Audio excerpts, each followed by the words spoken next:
자, 우리가 고난주간을 맞아서 요한복음을 읽었습니다. 지난주에 요한일서 강해를 시작하면서 요한이라는 인물을 소개했는데요.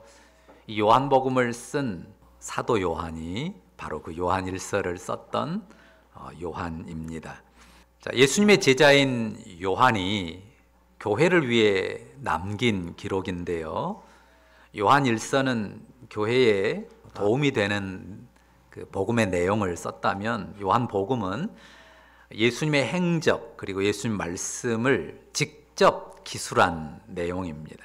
자, 사도 요한과 이름이 같았던 세례 요한을 말했었는데요. 바로 그 세례 요한이 오늘 본문에 등장합니다. 27절 보시면요. 자, 세례 요한이 예수님을 소개하는 말이 나오죠. 뭐라고 합니까? 내 뒤에 오시는 그이라고 하죠.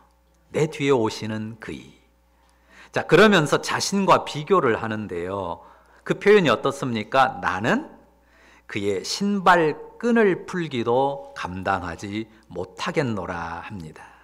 당시에 신발끈을 풀고 묶는 것은 종의 일이었습니다. 무슨 말입니까? 자신은 그분 앞에 종으로 서기에도 벅차다 하는 그런 말이죠. 자기 뒤에 오시는 예수님은 지극히 위대하신 분이라는 고백입니다. 자, 세례 요한은요, 당시 유대 사회에서 굉장히 큰 영향력을 끼치는 인물입니다.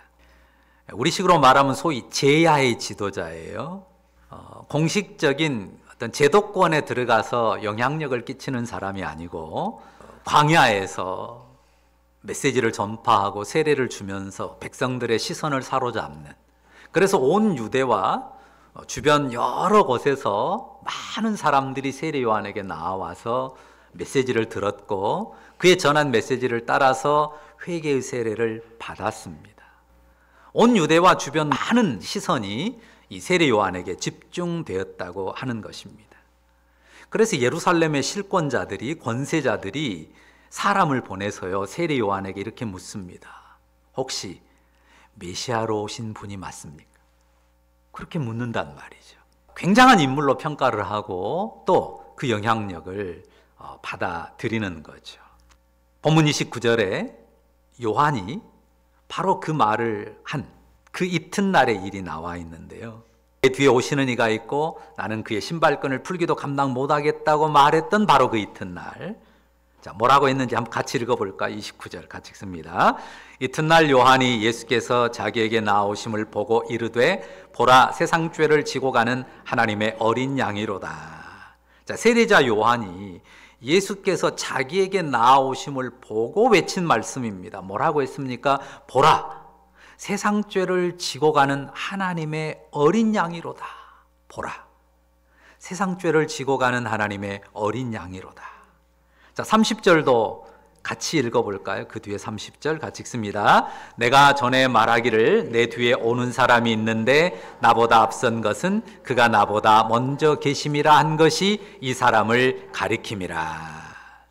자, 세례자 요한이 자기 뒤에 오실 분에 대해서 어떻게 말했습니까?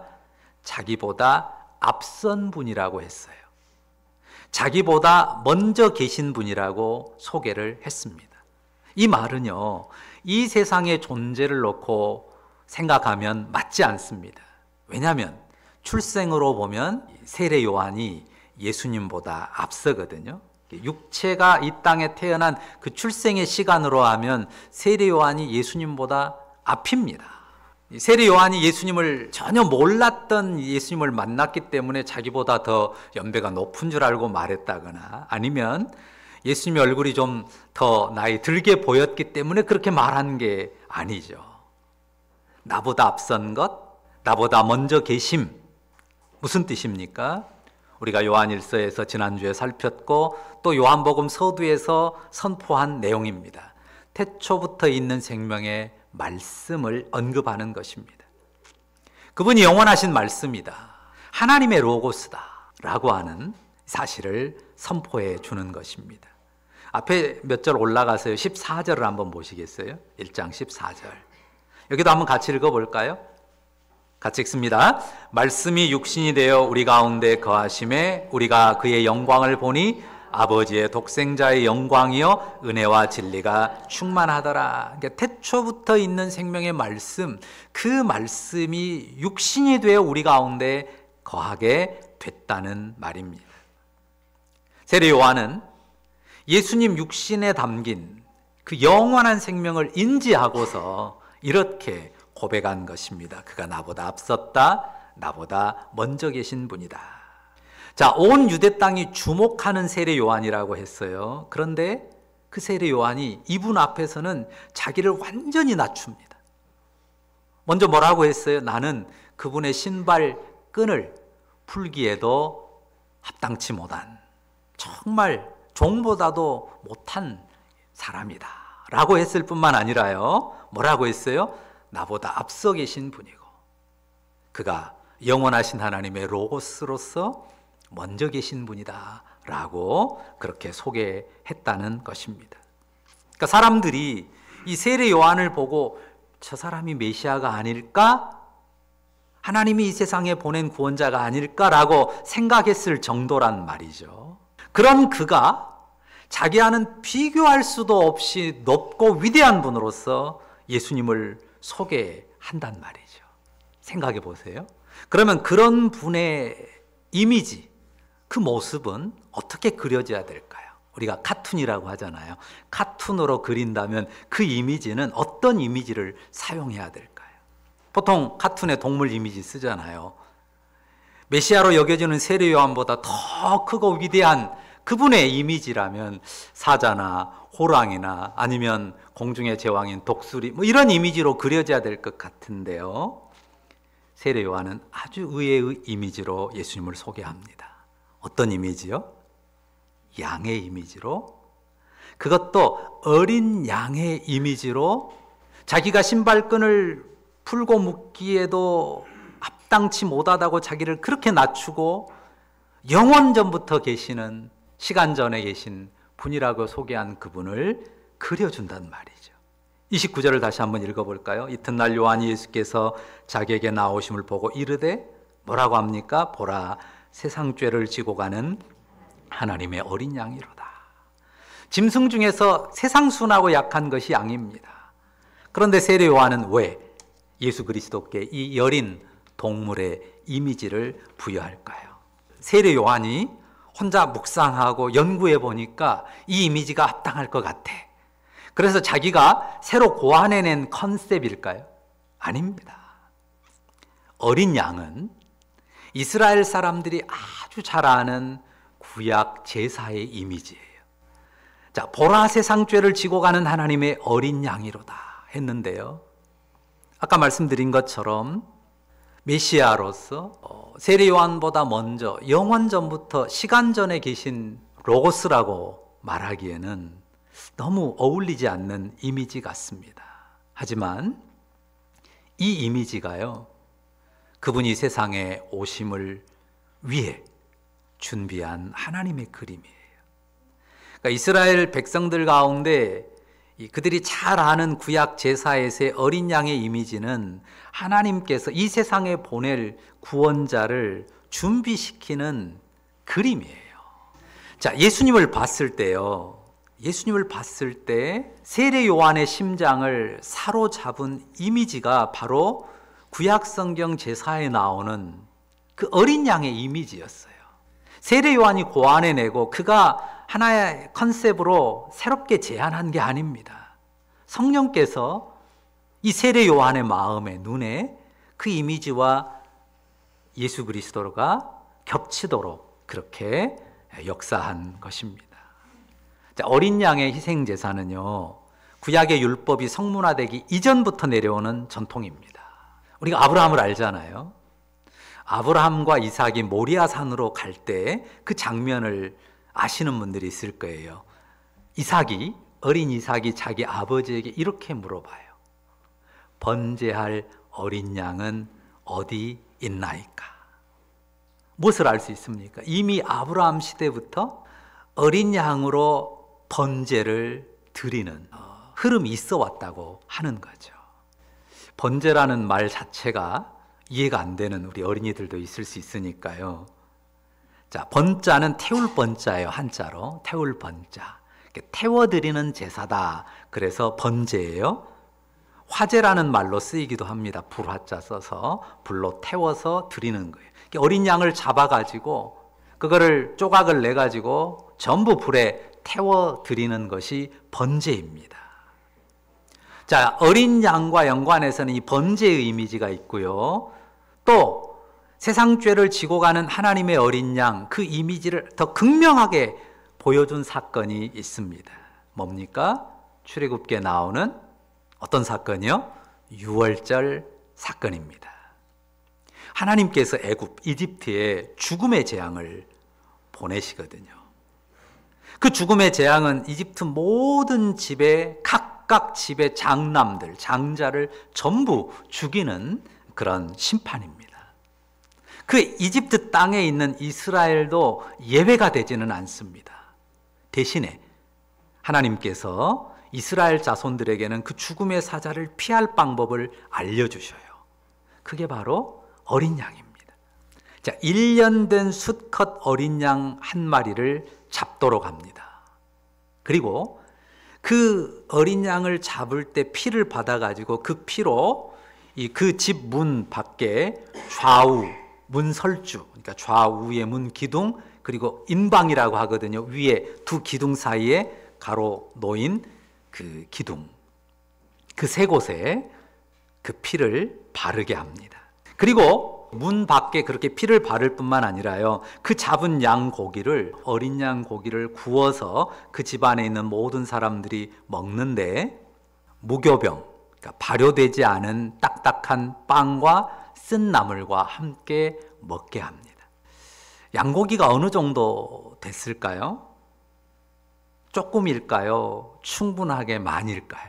충분하게 많이 먹을 수 있는 양을 준비했어요. 그러니까 출애굽기 12장에 보면 그런 기록이 나와요. 집안에 숫자가 많으면 한 마리 더 잡아라. 그 숫자에 맞춰서. 아주 많으면 뭐 2마리, 3마리라도 잡아야 되겠죠. 근데 우리 집은 식구가 너무 적어요. 그러면 옆집 사람 보태가지고 같이 합해서 한 마리만 잡아라. 이렇게 돼 있어요. 왜냐하면 먹고 남기면 안 돼요. 그날 저녁에 충분히 먹고 끝내야 되고 남으면 태워야 돼요. 굉장히 미묘한 그림이거든요. 단순하게 하나의 의식으로 먹는 어떤 신용만 내는 게 아니에요. 실제로 만찬이 되겠다는 거예요. 사람에 따라서 먹을 만큼의 양으로 어린 양을 잡게 한 것입니다. 참 기묘한 분위기였다고 생각이 들어요. 자, 어린 양 고기를 굽고 발효가 안 된 딱딱한 빵과 쓴 나물로 식탁을 차렸어요. 그런데 지금 어떤 상황이에요? 죽음의 사자가 문 밖에 지나가는, 그 죽음의 사자를 피하기 위해서 좌우문 기둥과 위에 인방에 피를 발라놓고 식사를 한단 말이에요. 어때요? 밥맛이 좋을까요? 막 밥맛이 나올까요? 자, 지금 멀리 이집트인들의 거주지에서는요, 장자들이 죽어나가고 있어요. 멀리 이집트 집안들에서는 장자들이 죽어나가는 곡하는 소리가 가득하게 들려오는 그런 분위기에서 자기들도 죽음을 피하기 위해서 피를 바깥에 발라놓고 안에서 고기를 먹는데, 발효되지 않은 빵과 쓴 나물로 먹는데 어때요? 무슨 정신으로 그 식사를 제대로 이어갈 수 있을까 싶습니다. 무섭고 긴장도 되고 몸과 마음도 떨리지 않았을까요? 그러면서도 또 놀라운 건 뭡니까? 이 어린 양의 피로 인해서 우리는 죽음의 재앙을 피한다는 사실이 굉장히 놀랍기도 합니다. 설명하기 힘든 아주 미묘한 감정으로 그 식사에 임했을 거라는 말이죠. 그러니까 한편으로는 두렵고 긴장도 되고 또 한편으로는 안도와 감사의 마음이 교차했을 것입니다. 그게 유월절이에요. 한자를 모르는 우리 어린이들은 그냥 1, 2, 3, 4, 5, 6, 6월로 생각할 수 있는데요. 그 숫자 6이 아니고 한자로 넘을 유자, 넘을 월자, 영어로는 패스오버, 그냥 지나갔다는 거예요. 누가요? 죽음의 사자가 그 어린 양의 피를 보고 지나갔다. 그래서 유월절이라고 했습니다. 자, 죽음의 사자가 왜 넘어갔습니까? 이 사람들은 단지 이스라엘 자손이기 때문에 넘어갔습니까? 아닙니다. 아니면 그 죽음의 사자가 싫어하는 굉장히 꺼리는 어떤 기운이 그 어린 양의 피에 서려 있기 때문입니까? 그것도 아닙니다. 죽음의 사자가요, 하찮은 어린 양의 피 때문에 그냥 무서워서 그냥 피해갈 그런 존재가 아니죠.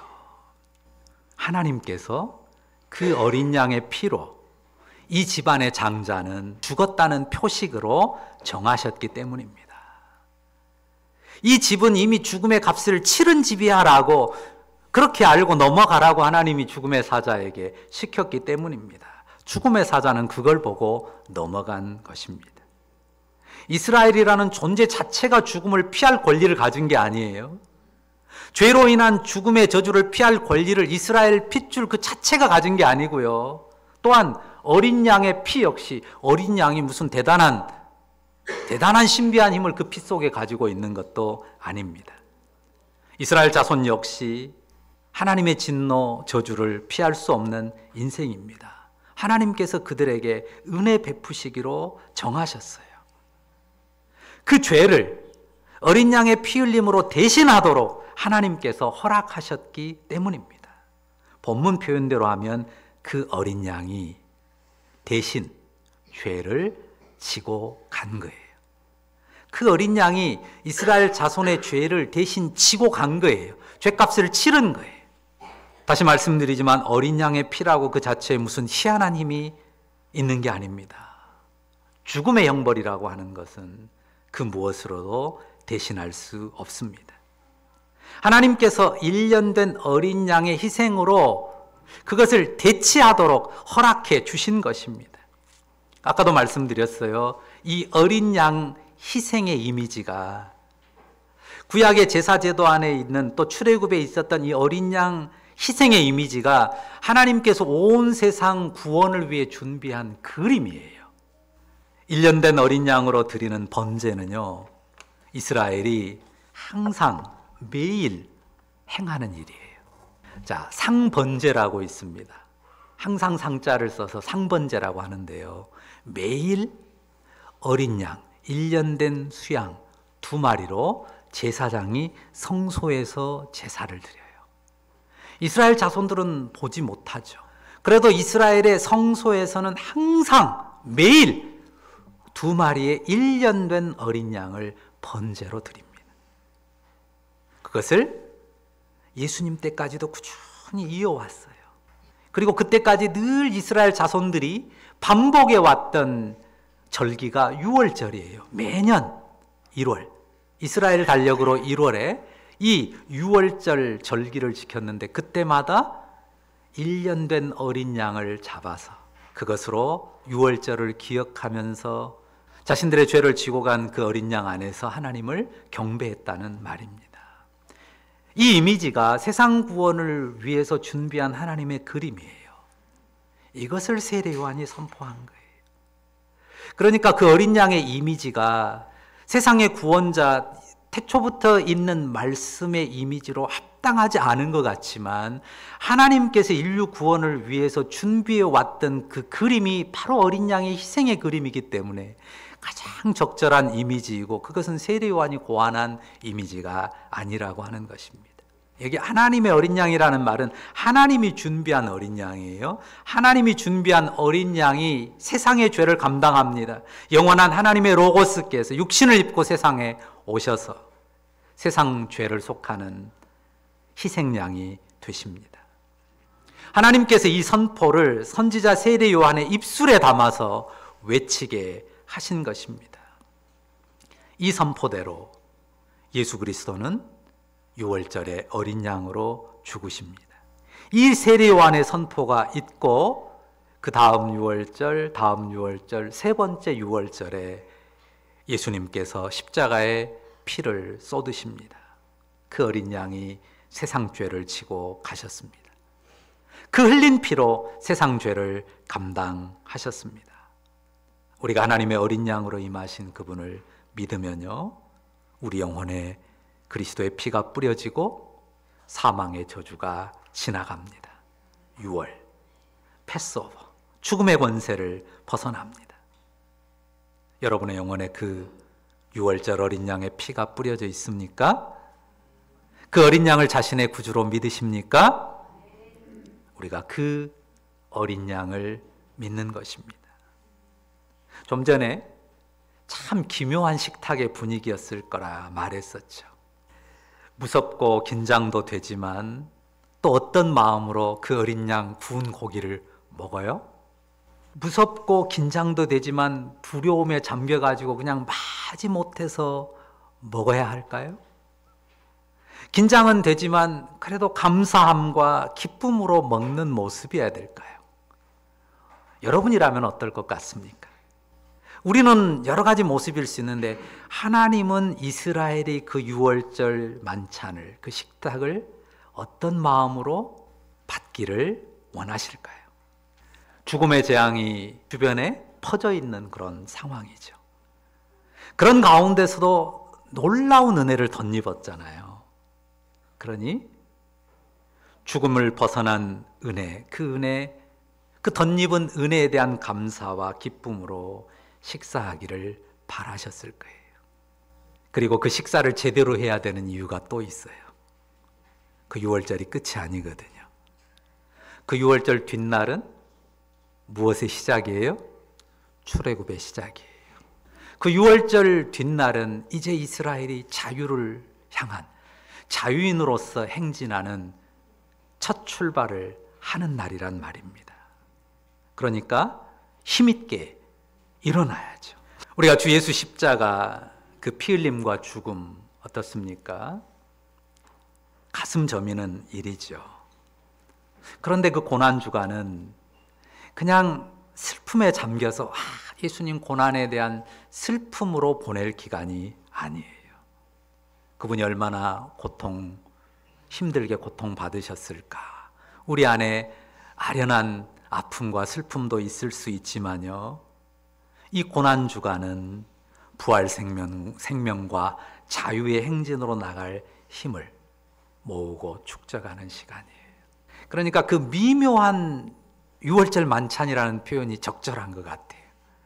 우리가 보내는 고난주간이요, 자칫 잘못하면 뭔가 슬픔과 어둠 속에 눌려 있어야 될 것 같은, 그냥 뭔가 즐겁게 지나기에는 좀 미안한 그런 마음을 가질 수도 있단 말이에요. 분명 주님의 고난받으심에 대한 아련한 슬픔이 또 우리 마음에 있을 수 있어요. 그러면서도 주님의 고난을 묵상함이 우리 인생의 슬픔으로 남지 않고 그 고난이 새 생명과 부활을 향한 이 힘찬 출발, 새 힘을 얻는 그런 기간이 되기를 우리 하나님이 원하실 거라는 말씀입니다. 그러니까 유월절 만찬이 이 발효되지 않은 이 딱딱한 빵과 쓴나물을 함께 먹으면서도 어린 양 고기를 구워 먹는 이 식탁이 감사와 기쁨으로 채워지기를 원하셨다는 사실입니다. 그러면 고난주간을 어떻게 보내야 할까 좀 감이 올 것 같습니다.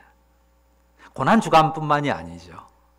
어린 양 그리스도의 대속, 그 은혜 안에 사는 성도의 삶이 어떠해야 할 줄을 우리가 우리 마음에 깨닫게 되는 것입니다. 세상 죄를 지고 가는 하나님의 어린 양, 아니 내 죄를 지고 가신 하나님의 어린 양, 그 어린 양의 희생의 공로와 어린 양의 살과 피의 은혜를 누리면서 경건하고 겸비하면서도 감사와 기쁨을 충만히 누리는, 그리고 부활 생명으로 힘차게 자유의 행진을 이어갈 수 있는 힘을 쌓는 그런 복된 고난주간이 되어야 할 것입니다. 그런 이 한 주간 되시기를 간절히 바랍니다. 기도하겠습니다. 거룩하신 주님, 태초부터 계신 영원하신 하나님의 말씀이신 하나님의 아들께서 진이 육체를 입고 이 세상에 오시되 가장 여리고 연약한 어린 양의 모습으로, 어린 양 희생제물로 우리의 죄를 지고 가셨음을 인하여 감사합니다. 세상 죄를 지고 가는 하나님의 어린 양이 바로 나의 죄를, 나의 저주를 지고 가셨음을 믿습니다. 십자가 죽음으로 내 죄값을, 우리의 죄값을 치르셨고 그 죽음의 희생으로 우리에게 생명 주신 하나님의 어린 양, 그분께 엎드려 경배와 감사를 드립니다.